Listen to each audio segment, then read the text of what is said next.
lagi di Closing Bell. Langsung saja kita mulai. Apa saja tantangan bagi kepemimpinan Joe Biden dan juga Kamala Harris? Dan bagaimanakah pasar Amerika Serikat menanggapi pelantikan keduanya? Kami akan mengulas bersama dengan Thomas J. Hayes, Chairman and Managing Director Great Hill Capital, langsung melalui sambungan Skype dari New York, Amerika Serikat. Hi Tom, thank you so much for your time. First of all, congratulations on the elections of Joe Biden as a president of the United States, and we'll discuss about the Biden mentions in his speech will focus on management of the COVID-19 pandemic, including providing $1.9 trillion of US dollar stimulus. Besides that, what next? What Biden would do in his first year?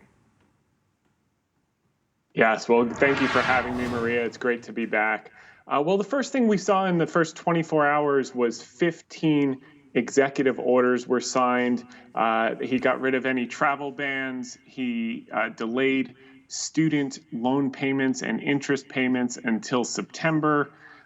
He delayed eviction moratoriums for people who are having trouble paying their rent or their mortgage until the end of March. He also required masks to be worn on federal properties for the first 100 days.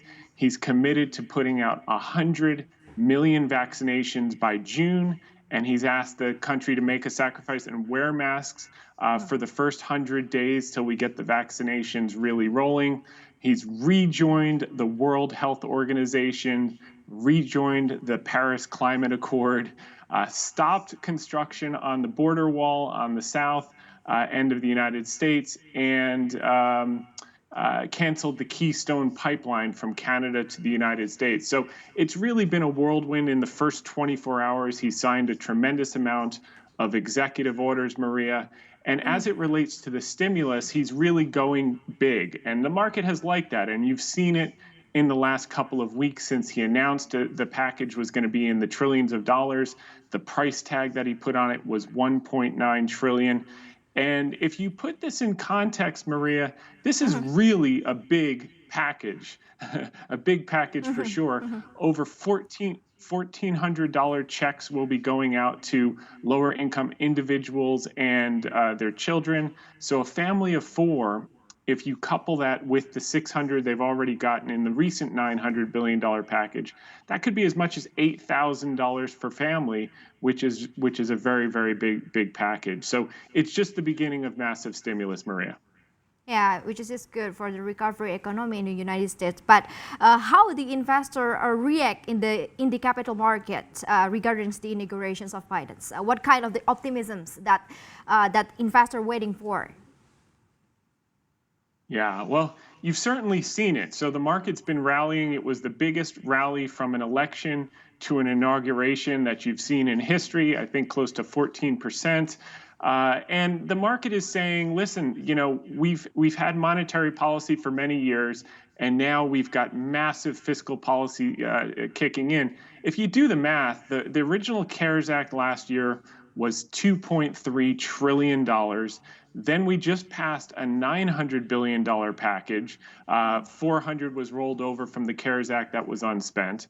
Now you've got another $1.9 trillion with $350 billion going to state and local governments. And after this, they want to do another $2 trillion climate and infrastructure package. So if you add it all up, you're close to $7 trillion. And keep in mind, COVID, the impact of COVID on GDP was only about negative 3.5% GDP in 2020. That's about $750 billion. So, you know, $7 trillion of fiscal spending for a $750 billion problem is a tremendous amount of spending. And you're seeing that reflected in the stock market and in bond yields. So the market is optimistic in some sense that there's a lot of support coming, but on the other hand, you're seeing bond yields start to rise. You know, on the deficit spending, the dollar has been weak on the deficit spending, and we may see a short-term reversal here. So moving on to another topic, we talk about the foreign market in this specialty. Is this a big signal that United States economy will recover fast and risky asset will be targeted in this following year? How do you think about that? Yeah, so Maria, a lot of this has been priced in. You see the Indonesian market's up over 100% off of its lows, which we've talked about in the past. The U.S. market is up over 75, closer to 80% off of its lows now. So a lot of that has certainly been discounted. But on the flip side, you could see GDP actually exceed expectations. I remember coming on over the summer and saying the U.S. could grow 5 to 6% in 2021, and everyone looked at me like I was crazy. But now that's very, very realistic with all of this stimulus starting to catch up and the vaccination starting to catch up. So it could even be greater. But I will say this: the market has come a long way, and it's discounted a lot of this positive news. So what you may see in the short term, and what I'm watching, is the U.S. dollar. Hedge funds are at a record short on the US dollar. They expect it to go lower. However, commercial hedgers have been buying the dollar. So if we see a short term counter trend bounce in the US dollar, that could potentially be a short term headwind for the stock market and for commodities. So we have to keep our eye on that. Even though the trend is up for the stock market and we'll finish the year positive and we'll have a good year, we have moved quite a bit off the lows in March. How do you see about the trend in the midst of the optimisms from the markets? How do you see the potentials from market obligations, maybe stock market, gold commodity as a safe havens? Yeah, so I think what you're seeing is a calmness around policy from the new administration. Domestic policy is going to be more predictable.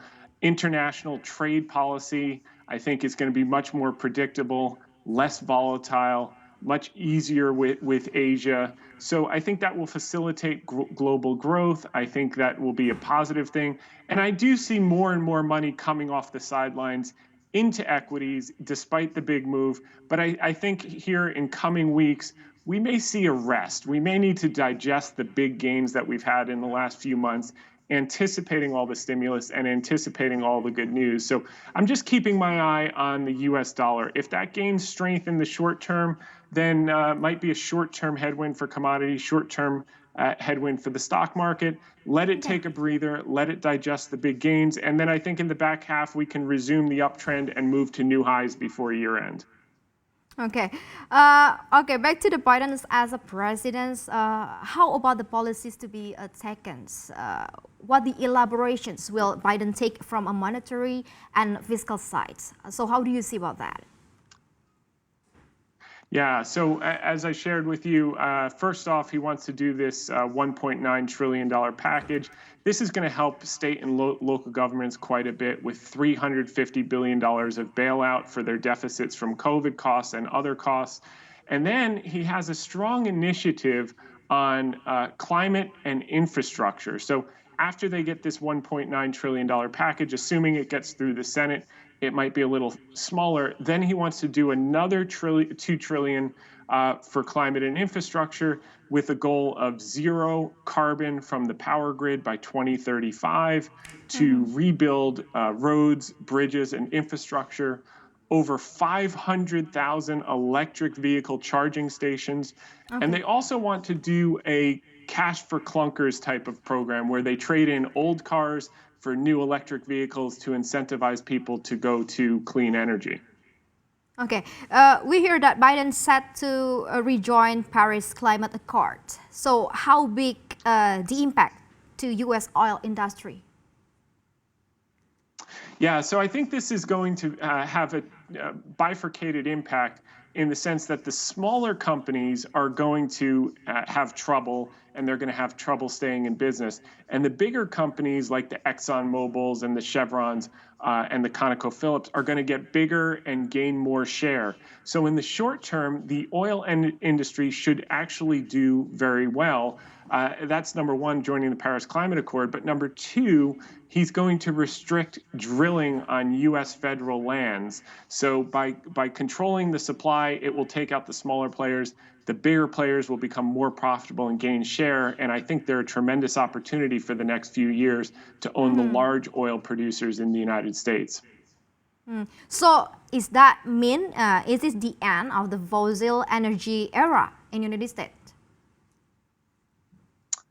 I don't think it's the end because I think what you're going to see is that as more and more people get vaccinated globally, the demand for energy is going to go up dramatically with air travel, with road travel. So I do see for the next 3 to 5 years, as we've talked about in the past, a global commodity super cycle.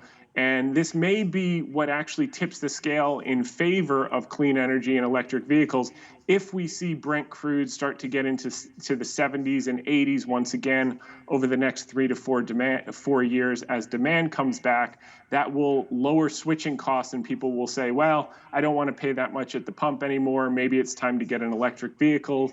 And provided that the government keeps the subsidies to make the EVs cost competitive, I think that will help the clean energy industry 3, 4, 5 years out. But in the short term, I think energy companies are going to do exceptionally well with the demand and with the restrictions of supply from new regulations. As far as the overall economy, you asked, Maria, the one thing that I would say is a key risk, besides potentially the dollar bouncing here, would be the tax policy moving forward. They said that they are going to move ahead with increasing the corporate tax rate from 21 to 28%. And that could be a headwind. However, historically, what we find is it takes more than 15 months to implement a comprehensive tax policy. So that will be more of an issue for the stock market as we get closer to the end of the year and into next year as the market worries about lowering earnings from increased taxes. That's so very interesting, but thank you so much for your times, Thomas J. Hayes, Chairman and Managing Director, Great Hill Capital, for discussions and sharing with us. Thank you, Thomas.